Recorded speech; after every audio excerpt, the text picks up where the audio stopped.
अस्सलाम वालेकुम नाज़रीन, आप देख रहे हैं programme the review Kamran Yusuf और शहबाज राना के साथ। द रिव्यू में हम पाकिस्तान की मईशत, खारजा अमूर और नेशनल सिक्योरिटी से जुड़े मामलों पर बात करते हैं। आज आगाज़ करेंगे मिडल ईस्ट से, और मिडल ईस्ट से जो बड़ी खबर आ रही है, हिजबुल्लाह के सरबराह हसन नसरुल्लाह को इजरायली आर्मी ने एक हमले में शहीद कर दिया है। कल ये वाक़या पेश आया था, बैरूत का एक इलाका है दैया, वहाँ पर इजरायली आर्मी और एयरफोर्स ने मैसिव बॉम्बिंग की थी। और आज इजरायली आर्मी की तरफ से सबसे पहले ये दावा किया गया कि उस हमले में जो हिजबुल्लाह के सरबराह हैं हसन नसरुल्लाह, उनको मार दिया गया है। और कई घंटों की खामोशी के बाद हमने देखा कि हिजबुल्लाह ने फिर बाकायदा तौर पर इस वाक़े की तस्दीक की। मिडल ईस्ट के अंदर पिछले साल अक्टूबर के बाद से आपको पता है कि एक अनरेस्ट है, एक कत्लेआम जारी है इसराइल की तरफ से गजा में, जो उन्होंने तबाही मचाई मगरबी किनारे के अंदर। और गुज़श्ता चंद दिनों में जो डेवलपमेंट्स हुई हैं, अब ये जो लड़ाई है वो लेबनान तक फैल गई है। और हसन नसरुल्लाह की जो शहादत है, यकीनी तौर पर मिडल ईस्ट की जो ये लड़ाई है एक बहुत बड़ा डिफाइनिंग मोमेंट है और टर्निंग पॉइंट है। और Shahbaz, it's a massive development. और कहा यही जा रहा है कि यकीनी तौर पर ये वाक़या पेश आया है, उसके बाद मिडल ईस्ट में जो ये जंग है, जो लड़ाई है, ये एक बहुत, आप कह सकते हैं कि भयानक सूरत जो है वो इख्तियार कर सकती है। कामरान, इस पे एक जो चीज़ इंपॉर्टेंट है वो ये है कि लगता है ऐसे कि अमेरिका जो है वो फुली ऑन बोर्ड है, क्योंकि जिस तरीके से इसराइल ने पहले पैलेस्टाइन पे अटैक किया और अभी तक वो जंग जारी है, ख़त्म नहीं हुई। और पिछले चंद दिनों में लेबनान के ऊपर उनके फ़ज़ाई हमले जारी हैं और अभी तक लेबनान में तकरीबन 600 हलाकतें हो चुकी हैं, 90,000 से ज़्यादा लोग उसमें वो डिस्प्लेस हो चुके हैं। तो और अमेरिकन की तरफ से इसके ऊपर कोई रिएक्शन नहीं है, यूनाइटेड सिक्योरिटी काउंसिल की तरफ से कोई रिएक्शन नहीं है। तो it seems that it is part of the larger game जो इसराइल के सिक्योरिटी डिज़ाइन हैं, ऑब्जेक्टिव्स हैं, which is fully backed by American. अब यहाँ पे सवाल ये पैदा होता है कि जब यूनाइटेड नेशंस कुछ नहीं कर पा रही, यूनाइटेड नेशन सिक्योरिटी काउंसिल जिसके पास ये इख्तियार है, प्रोवाइडेड कि उसके पास कंसेंसस हो, तमाम जो 5 उसके परमानेंट मेंबर्स हैं वो वोट करें, तो किसी किस्म का भी सिक्योरिटी एक्शन भी ले सकती है किसी भी मुल्क के खिलाफ, जिस तरह उन्होंने इराक के ऊपर भी लिया। तो द पॉइंट है इज, इस सारी सूरत हाल में जो ऑर्गेनाइजेशन फॉर इस्लामिक कंट्रीज है, OIC, उसका क्या रोल है, खित्ता किस तरफ जा रहा है, क्या ये बातें दुरुस्त हैं कि कोई तीसरी आलमी जंग हो सकती है, और मिडिल ईस्ट ही पॉइंट है जहाँ से सारी चीज़ें ट्रिगर होंगी। देखें, ये एक ओपन सीक्रेट है जो आपने बात कही कि इसमें अमेरिका, जो उनके बाकी मगरबी इत्तेहादी हैं, वो इसराइल को सपोर्ट कर रहे हैं। और ये बात भी बिल्कुल ठीक है कि दुनिया कुछ क्यों नहीं कर पा रही, और उसका खुद एतराफ़ कल UN जनरल असम्बली के सेशन की साइड लाइन के ऊपर यूरोपियन यूनियन के जो सरबराह हैं उन्होंने खुलकर एतराफ़ किया कि Israeli prime minister Benjamin Netanyahu को कोई नहीं रोक सकता। जो कुछ वो कर रहे हैं तो वो खुला एक एतराफ़ कर रहे हैं। इनफैक्ट ये जो लेबनान सदन बैरूत में भी जो कार्रवाई की है इसराइल ने, जो बस्टर बंकर जो मिसाइल्स हैं और जो बम उन्होंने मारे हैं, वो भी कहा जाता है कि ज़ाहिर है कि अमेरिका ही वो एम्यूनिशन जो है उनको वो प्रोवाइड कर रहा है। ऑल दो अमेरिका पब्लिक पॉलिसी के तहत उनका ये कहना है कि उनको इस हमले के बारे में पेशगी जो है वो इत्तला नहीं दी गई, but it is very much clear कि विदाउट इजरायली अमेरिकन बैकिंग ये कुछ हो नहीं सकता। अब जो अगर इस वाक़े की बात करें और ख़ास करके हसन नसरुल्लाह की बात करें, आई थिंक कुछ फैक्ट्स बताना बहुत ज़रूरी हैं कि कल इसराइल के प्राइम मिनिस्टर बेंजामिन नेतन्याहू ने जो UN जनरल असम्बली से खिताब किया और उसमें अपने आप को वो मजलूम पेश कर रहे थे, और बाकी जो दुनिया है उसको ये कह रहे थे कि जी वो तमाम लोग झूठ बोलते हैं, इसराइल के ख़िलाफ़ एक वो नैरेटिव बना रहे हैं। इवन जो हिजबुल्लाह जब वजूद में आई 1982 में, उसके वजूद में आने की सबसे बड़ी वजह यही थी कि 80s में जो इसराइल ने इन्वेजन की थी लेबनान की, उस वक्त जो PLO पैलेस्टीनियन लिबरेशन ऑर्गेनाइजेशन जो फ़लस्तीन की आज़ादी के लिए लड़ रही थी, उसकी लीडरशिप बैरूत में मौजूद थी। उनको एलिमिनेट करने के लिए उन्होंने लेबनान की इन्वेजन की। ऑलमोस्ट 3 मंथ्स उन्होंने सीज करके रखा बैरूत को। 17,000 के करीब कहा जाता है कि लोग मासूम बेशतर उसमें वो शहीद हुए।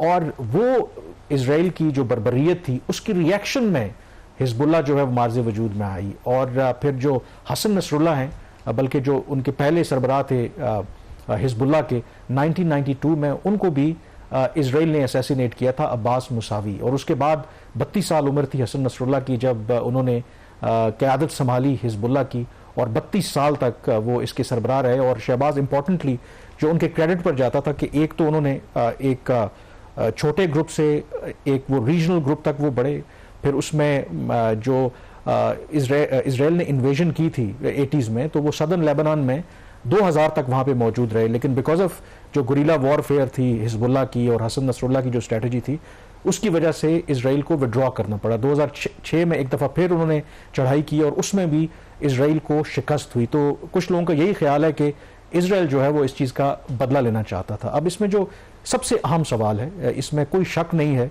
कि जो हसन नसरुल्लाह के बारे में कहा जाता है कि वो सरबराह थे हिजबुल्लाह के, बट वो बड़े क्रिज्मेटिक वो लीडर थे, मतलब पूरे रीजन में जिसको ईरान बैक करता है, एक्सेस ऑफ रेजिस्टेंस, वो सीरिया हो, यमन हो या बाकी जो खिते के इलाके हों, और ख़ास करके जो इजरायली जो ईरानी जनरल जो थे जिनकी इराक में एक ड्रोन हमले में उनको असैसिनेट कर दिया था अमेरिका ने, तो उसके बाद से कहा जाता था कि अनऑफिशियली वही सरबराह थे जो पूरे रीजन की वो पॉलिसी को देख रहे थे। सबसे अहम जो क्रिटिकल सवाल है कि क्या इसराइल के इस इकदाम से वहाँ पर जो उनके खिलाफ नफरत है, जो रेजिस्टेंस है, वो ख़त्म हो जाएगी।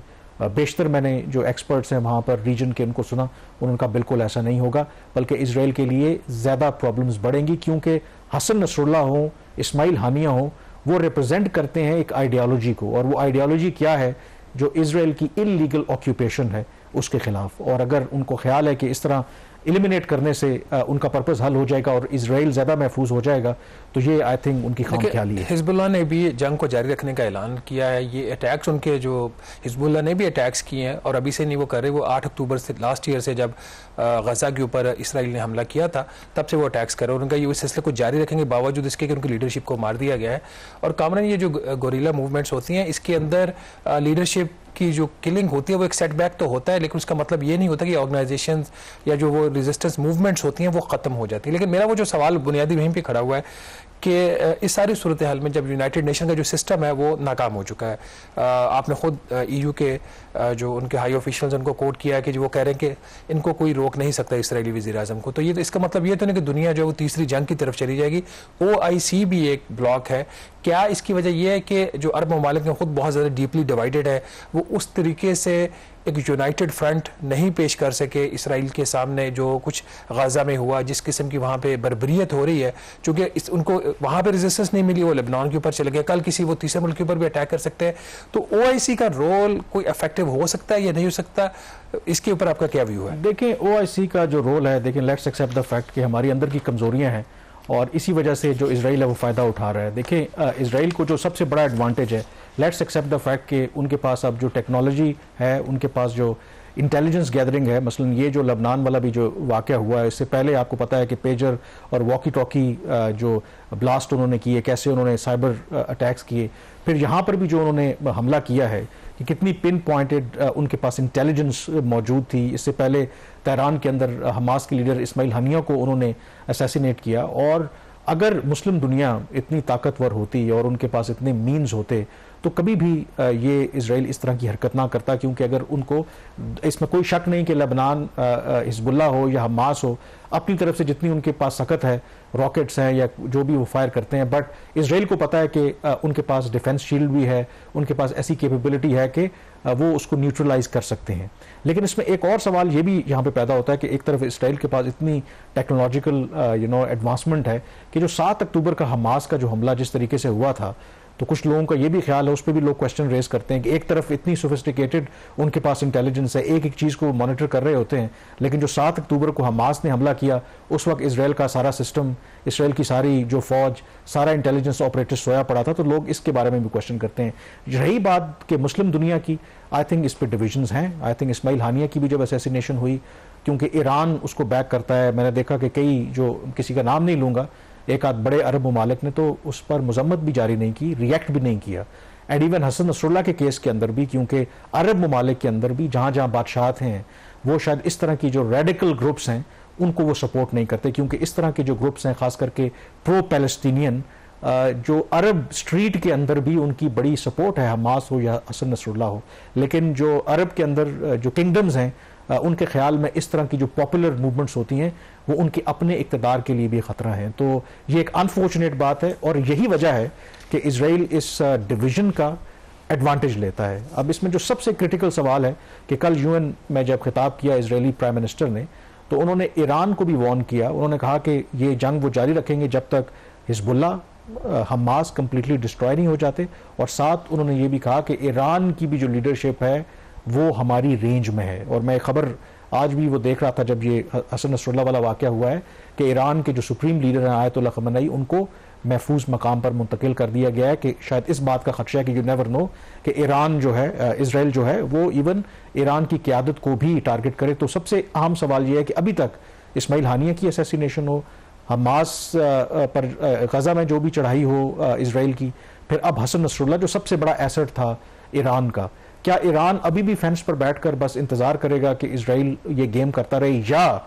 ईरान जो है वो डायरेक्टली इन्वॉल्व होगा इस लड़ाई के अंदर? और अगर इस लड़ाई में इन्वॉल्व हुआ तो अमेरिका ने बड़ा वाज़ेह तौर पर कहा हुआ है कि हम नहीं चाहते कि खित्ते में कशीदगी बढ़े, लेकिन अगर ईरान इसराइल के खिलाफ बराह रास्त हमला करेगा तो फिर हम भी इसराइल का साथ कामरान, इसराइल की भी जितनी मजम्मत बनती है उतनी ही मजम्मत जो है वो अमेरिकन की भी बनती है।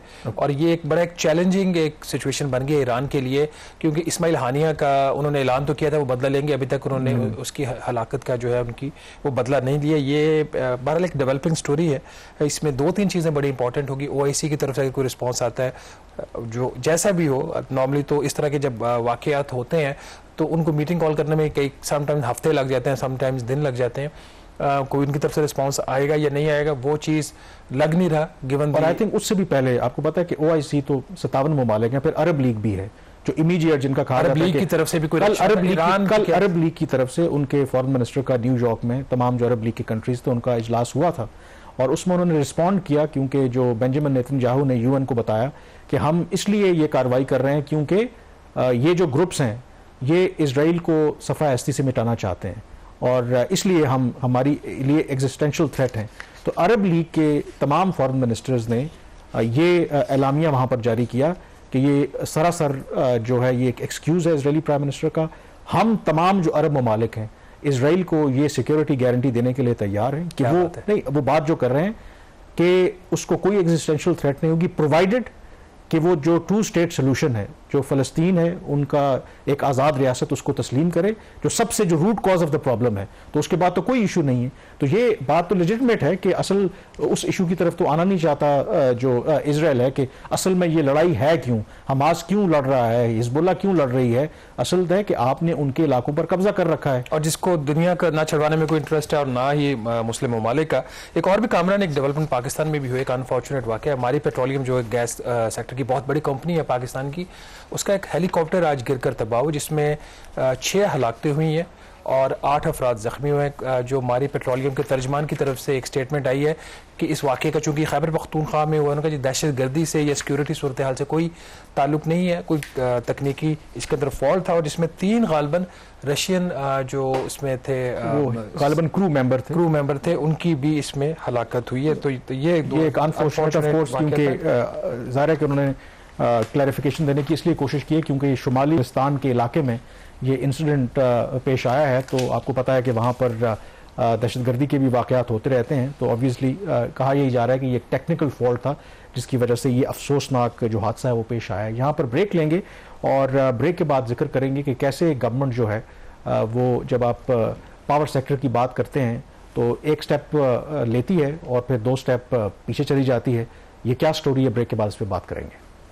जी, ब्रेक के बाद एक दफ़ा फिर आपको खुशामदीद कहते हैं। जैसे बिजली के बिलों में हालिया दिनों में और हालिया महीनों में जिस तरीके से इजाफा हुआ, तो ऑब्वियसली वो बिल अदा करना आवाम की पहुंच से बाहर हो गया, लेकिन हुकूमत भी कहती है उसकी मजबूरी थी, IMF के प्रोग्राम में है और सर्कुलर डेट और बाकी जो मामलात हैं उसको कवर करने के लिए बिजली की कीमतों में इजाफा बहुत ज़रूरी था। लेकिन दूसरी तरफ गवर्नमेंट ये भी दावा करती रही कि ये इस मसले को हल करना चाहते हैं, ख़ास करके जो IPPs हैं उनको मजबूर कर रही हैं कि कुछ के साथ रीनेगोशिएट किया जाए, कुछ जो पुराने पावर प्लांट्स हैं जो इनएफिशिएंट हैं और उनको कैपेसिटी पेमेंट्स की मद में अरबों रुपए जा रहे हैं उनको बंद कर दिया जाए। एक तरफ गवर्नमेंट ये तासुर दे रही है कि वो बड़े संजीदा हैं इस मामले को हल करने के लिए, दूसरी तरफ शहबाज खबर ये है कि कुछ ऐसे प्लांट्स भी हैं शायद जिनका ताल्लुक ऑब्वियसली कुछ पॉलिटिकल जो फैमिलीज़ हैं या जो पॉलिटिकल क्लास है उनके साथ भी है, तो उनको को 20 अरब रुपए की अदायगी की बात हो रही है जो कुछ पावर प्लांट्स चला रहे हैं। तो ये क्या मुआवजा है? या ब्रेक से पहले मैं कह रहा था कि एक स्टेप आगे लेते हैं, दो पीछे फिर ले लेते हैं। ये जो स्टोरी भी हम डिस्कस करने जा रहे हैं, ये चीज़ वंस अगेन ये रीइंफोर्स करती है कि पाकिस्तान के अंदर जो एलीट कैप्चर है वो कितना मजबूत है, और उसकी जो सपोर्ट है वो पाकिस्तान के जो वज़ीर आज़म के जो दफ्तर है वहाँ से आती है, और हर इम्पॉर्टेंट जगह से। इसी एलीट कैप्चर की ये एग्जांपल है कि ऐसे वक्त में जब एक एस्टेब्लिशमेंट की पूरी कोशिश है कि किसी तरीके से जो बिजली की कीमतें हैं इनमें कमी लाई जाए, बावजूद इसके कि उसमें कमी लाने में नाकाम रहे हैं, फिर भी एक इस वक्त टास्क फोर्स भी एक काम कर रही है जिसकी सरबराही है मोहम्मद अली जो हैं फॉर्मर एनर्जी मिनिस्टर, आजकल टास्क फोर्स के चेयरमैन है। SAPM ऑन पावर उनको बनाया गया इसी चक्कर में कि वो अपना काम करेगी और बिजली की कीमतों में कमी लाएगी। ये जो केस हम डिस्कस करने जा रहे हैं ये उसके बिल्कुल बरअक्स है जो इस वक्त हुकूमत की पॉलिसी है, मिलिट्री एस्टेब्लिशमेंट की पॉलिसी है, और वो पॉलिसी ये है कि किसी न किसी तरीके से बाय हुक और बाय क्रुक जो बिजली की कीमतों में कमी लाई जाए। यहाँ पे हुआ ये कि बजाय कि कोई कमी की जाती, पाकिस्तान में से कुछ 8 ऐसे पावर प्लांट्स हैं, बहुत छोटे हैं, बड़े पावर प्लांट्स वो नहीं है। उन पावर प्लांट्स वो जो है वो बगास के ऊपर चलते हैं। जो गन्ना होता है जिससे चीनी बनती है तो उसकी बाय प्रोडक्ट निकलती है, वो बगास होती है। उस बगास को एज एन ईंधन उसको इस्तेमाल करते हैं और उससे बिजली बनाई जाती है। अलमिया इस मुल्क का ये है कि जो पॉलिसीज़ बनती हैं वो एलीट के लिए बनती हैं। 2013 में PMLN की गवर्नमेंट थी और उस वक्त की जो इक्तिसादी राब्ता कमेटी थी उन्होंने एक फ़ैसला किया कि ये जो बगास से चलने वाले पावर प्लांट्स हैं उनको जो फ्यूल की मद में जो अदायगियाँ होंगी वो बगास की कीमत के ऊपर नहीं होंगी, उनको जो इंटरनेशनल मार्केट में कोयले की कीमत है उस मद में उनको अदायगियाँ होंगी।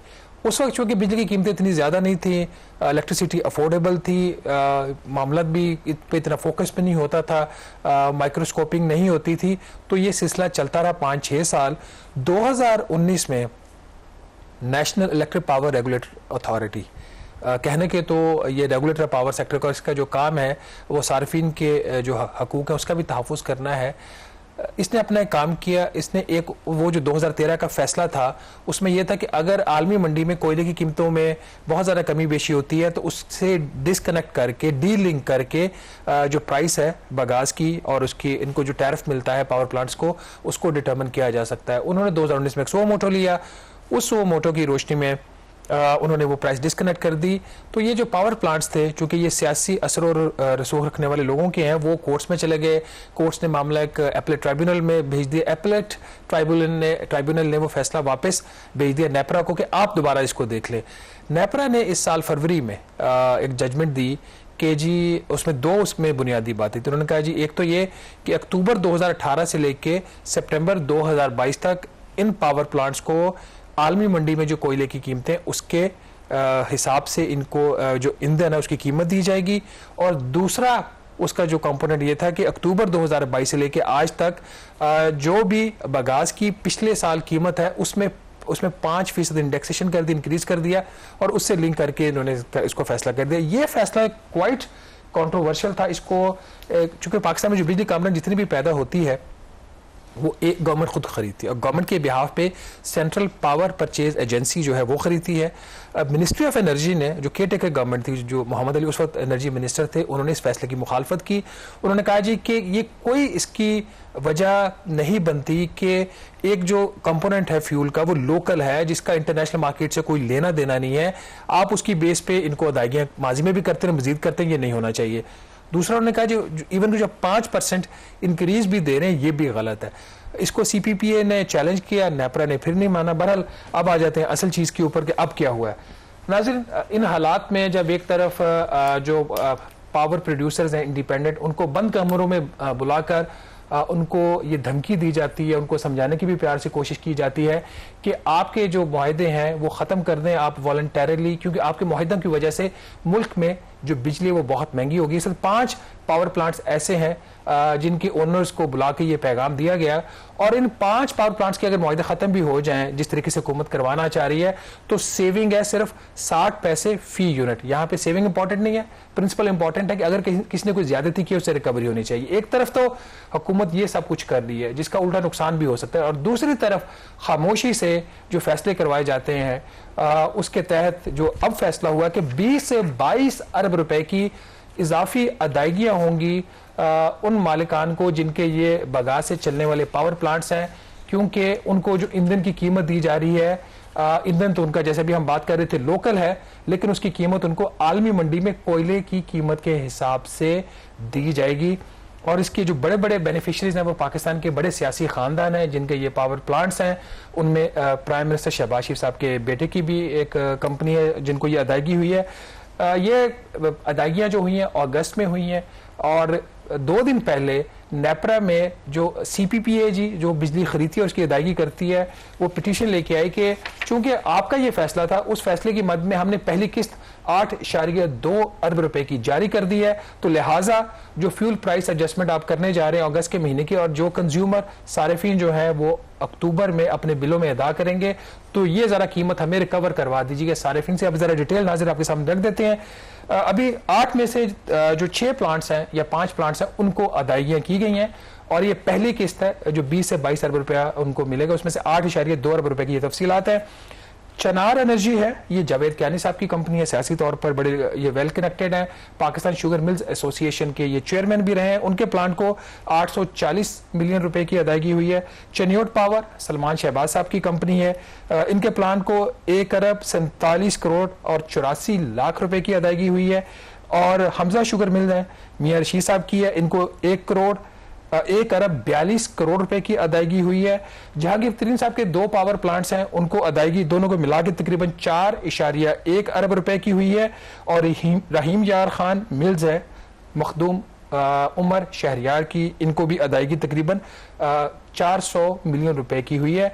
ये अदायगियां लीगल है, इसमें इलीगैलिटी सच कोई नहीं है, क्योंकि नेपरा का फैसला है, उस फैसले की रोशनी में ये अदायगियां की गई। तो यहाँ पे बेनिफिशियरी तो जरूर ये लोग हैं जो पॉलिटिकली वेल कनेक्टेड है, लेकिन जो सिस्टम है, जो एलीट कैप्चर है, उसको हाईजैक किया गया उस सिस्टम को, और उस हाईजैक करके इस किस्म की जो कंट्रोवर्शियल पेमेंट्स हुई हैं।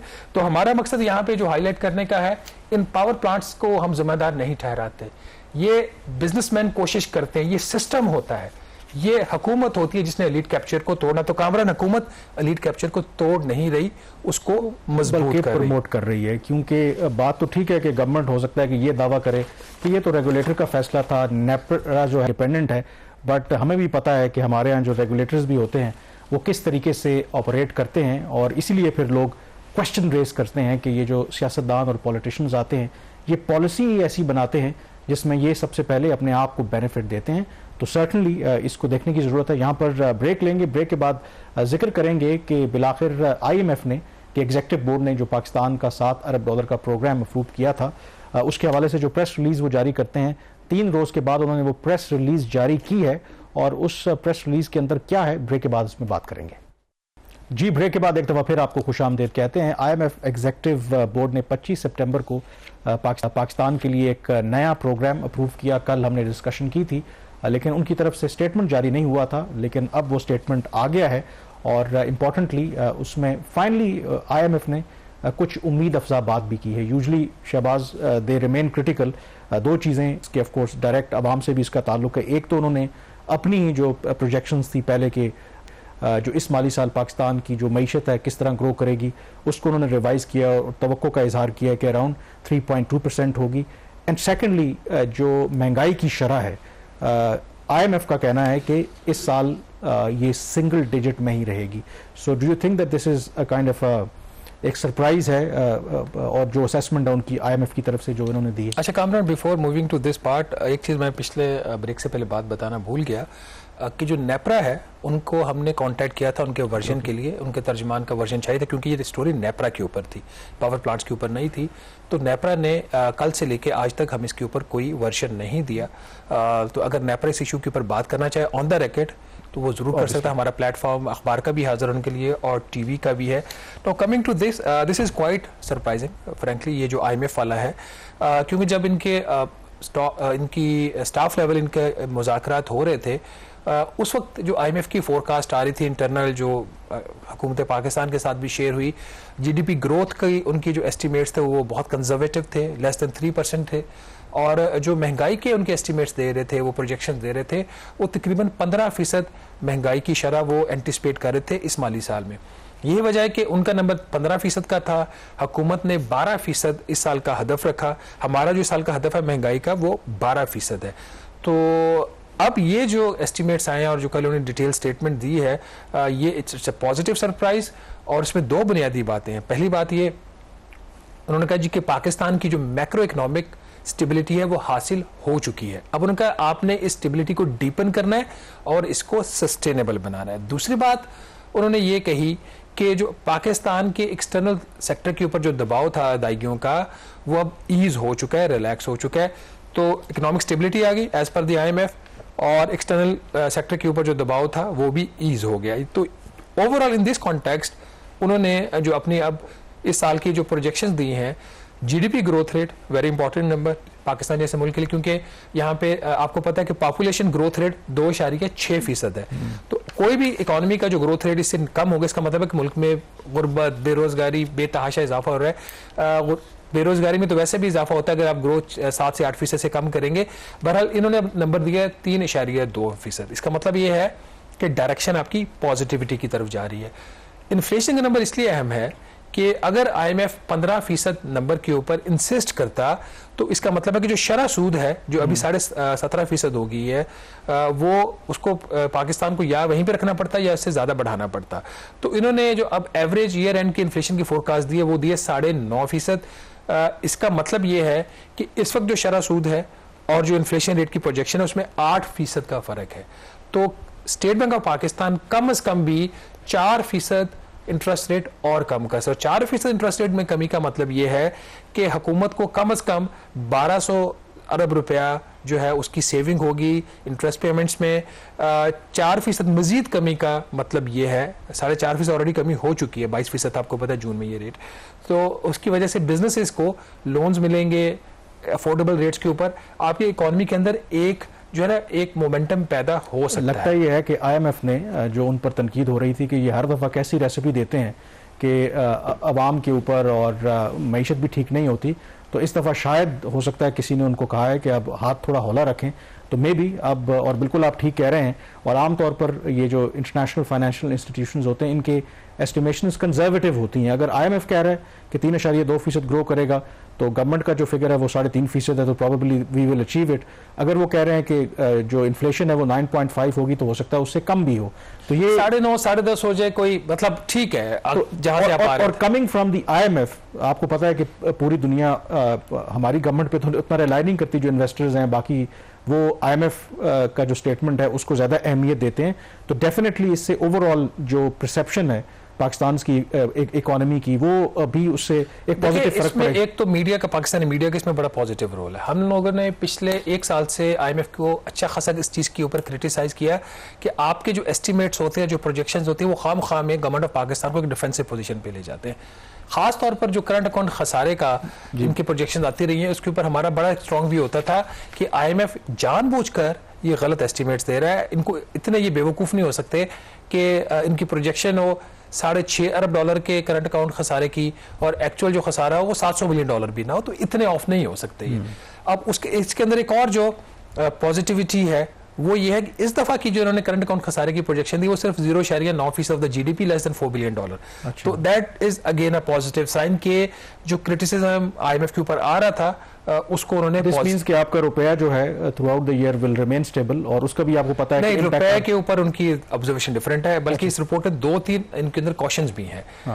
नंबर 1 जो बोर्ड है IMF का, और इसमें पहली दफा उन्होंने डिटेल में जो बोर्ड के डायरेक्टर्स के कमेंट्स है वो उन्होंने रिलीज किए। उन्होंने कहा कि जो पाकिस्तान की GDP ग्रोथ की प्रोजेक्शंस हैं ये काफ़ी एम्बिशियस हैं, तो इससे कहीं ऐसा ना हो कि जो इन्होंने पॉलिसी स्लिपेजेस हैं वो हो जाए। अगर पॉलिसी स्लिपेजेस उन्होंने कहा हो गई तो फिर आपकी जो डेट सस्टेनेबिलिटी है, क्योंकि अगर आप ग्रोथ करेंगे कर्ज लेके उसको फाइनेंस करेंगे जिस तरह पीटीआई की गवर्नमेंट ने किया था तो उसका नुकसान होता है, तो फिर उनके डेट सस्टेनेबिलिटी के ऊपर सवाल आएगा। दूसरा इस रिपोर्ट के अंदर यह है कि ऑल्दो कि ओवरऑल वो कोई कह रहे हैं कि पाकिस्तान का प्राइमरी बजट का सरप्लस होगा, मतलब कर्जों के ऊपर सूद की अदायगी के बाद जो पैसा बचेगा उसके अखराजात से ज्यादा होगा, वो 2% ऑफ जीडीपी की बात कर रहे हैं। लेकिन डेट टू जीडीपी रेशो जो पाकिस्तान के कर्जे का टोटल उसका साइज है, पाकिस्तान की इकोनॉमी का साइज है, उससे तकरीबन वो कामरान वो थोड़ा सा 2% ऑफ द जीडीपी बढ़ा के बता रहे हैं ओवरऑल इट्स। लेकिन एक जो करंट इसके ऊपर सॉरी जो नाज़रीन, एक जो इंटरेस्ट रेट की तो हमने बात करी, एक्सचेंज रेट के ऊपर भी आईएमएफ का जो व्यू है वो स्लाइटली डिफरेंट है। पाकिस्तान में स्टेबल एक्सचेंज रेट है, लेकिन इस जो प्रेस रिलीज जारी हुई है उसमें ये कहा गया है कि पाकिस्तान को एक्सचेंज रेट ऐसा रखना चाहिए कि उसकी एक्चुअल मार्केट वैल्यू। अब एक्चुअल मार्केट वैल्यू हमारे ख्याल में, हमारे जो इकोनॉमिस्ट उनके ख्याल में तो 245-50 की है, लेकिन आईएमएफ का हो सकता है इसे डिफरेंट व्यू है। ये एक ऐसी चीज है जिसके ऊपर अगर हुकूमत ने आईएमएफ की बात मानी तो थोड़ा सा दबाव आ सकता है। ओवरऑल अगर इस को कंक्लूड करें तो एक अच्छी स्टेटमेंट आई है, पाकिस्तान की फेवर में आई है। यहाँ पे अब जरूरत इस बात की है कि जो एक पॉजिटिव मोमेंटम इस स्टेटमेंट से बनेगा, आईएमएफ के प्रोग्राम से बनेगा, तो उसके बाद जो इस्लाहात करनी है उसके करने के लिए इट्स हाई टाइम। और हुकूमत अभी तक अपने जो मफादात हैं उसकी बात कर रही है। एक और चीज ब्रीफली हम आपको बताते जाएं, वो ये कि जो एक $600 मिलियन लोन का हमने एक इशू आपके सामने रखा था कि पाकिस्तान ने अपनी तारीख का हाईएस्ट जो है वो लोन लिया है 11% इंटरेस्ट रेट के ऊपर। आईएमएफ ने 2 दिन पहले अपने आप को इस कर्जे से डिस्टेंस कर लिया, डिसएसोसिएट कर लिया है। उन्होंने ऑन द रिकॉर्ड इस बात की स्टेटमेंट दी कि उनके नॉलेज में ये लोन नहीं है, ये अगर कर्जा लिया है पाकिस्तान ने तो उसका आईएमएफ से कोई ताल्लुक नहीं है। However, जब हमने वजारत खजाना के लोगों से इस बारे में पूछा, उन्होंने कहा जी हमने जब टर्म शीट मंगवाई स्टैंडर्ड चार्टर्ड बैंक से तो वो टर्म शीट जो है वो हमने आईएमएफ के साथ शेयर की थी।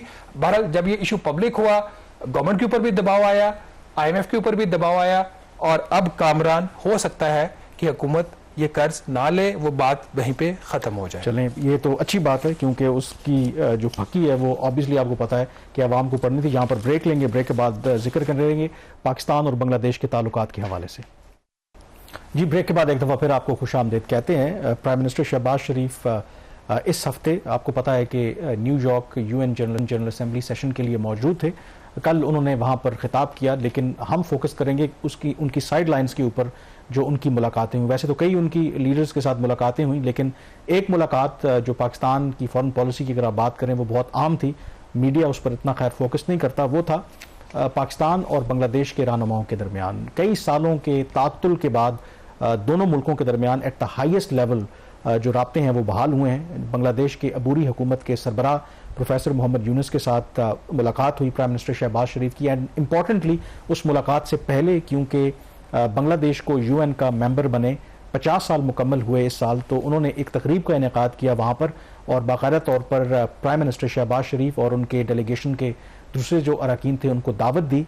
और वहाँ पर जो इमेजेस थे, जो वीडियो है, अगर आप देखें तो एक बहुत पॉजिटिव टर्न अराउंड था, क्योंकि अगर शेख हसीना वाजिद की हुकूमत होती तो इस तरह की पॉजिटिविटी आप तवक्को नहीं कर सकते थे जैसे प्रोफेसर मोहम्मद यूनुस ने इस्तकबाल किया प्राइम मिनिस्टर शहबाज शरीफ का। एक जिस तरीके से वार्मली एक दूसरे से वो मिल रहे थे, तो यकीनी तौर पर क्लियर इंडिकेशन है कि कैसे दोनों मुल्कों के दरमियान ताल्लुकात में यकीनी तौर पर आइस जो है वो ब्रेक हुई है। फिर साइड लाइन के ऊपर जो मुलाकात हुई दोनों की, उसमें अहम डिस्कशंस हुई हैं, और शहबाज जो मुझे पता चला कुछ तो पब्लिकली उन्होंने कहा है, लेकिन जो इस वक्त एम्फेसिस है स्पेशली कई जो बायलैटरल मैकेनिज्म्स हैं उनको रिस्टोर करने का। बट मोर इम्पॉर्टेंटली एक जो सबसे बड़ी वजह, जब शेख हसीना वाजिद की हुकूमत थी तो बहुत से लोगों को नहीं पता कि बांग्लादेश की तरफ से एक अनअनाउंस्ड रिस्ट्रिक्शन थी, बैन था, मतलब आप बांग्लादेश उस तरह से विजिट नहीं कर सकते थे। शायद इंडिया का वीज़ा लेना एक पाकिस्तानी के लिए आसान था, बांग्लादेश का वीज़ा लेना इतना आसान नहीं था। और उसकी वजह ये थी कि डिलिबरेटली शेख हसीना वाजिद और अवामी लीग ने यह कोशिश की कि दोनों मुल्कों के अवाम का आपस में रब्ता ना हो, क्योंकि अगर रब्ता होगा तो उससे बहुत सी जो गलतफहमियाँ हैं, बहुत सी जो मिसपरसेप्शंस होती हैं वो दूर होंगी। जो मुझे पता चला है कि दोनों मुल्कों ने फैसला किया है कि वो जो तातुल है उसको तोड़ने की ज़रूरत है। ख़ास करके प्रोफेसर मोहम्मद यूनुस ने यह तजवीज़ दी है कि जो यूथ एक्सचेंज है, क्योंकि यही मुस्तकबिल हैं उस पर फोकस करना चाहिए। और पाकिस्तान की तरफ से तो आपको पता है कि जैसे ही ये चेंज आया तो जो वीज़ा फ़ी होती है, कोई भी अगर बांग्लादेश का शहरी पाकिस्तान आना चाहता है उसको हमने वेव ऑफ कर दिया है ताकि वो आएँ।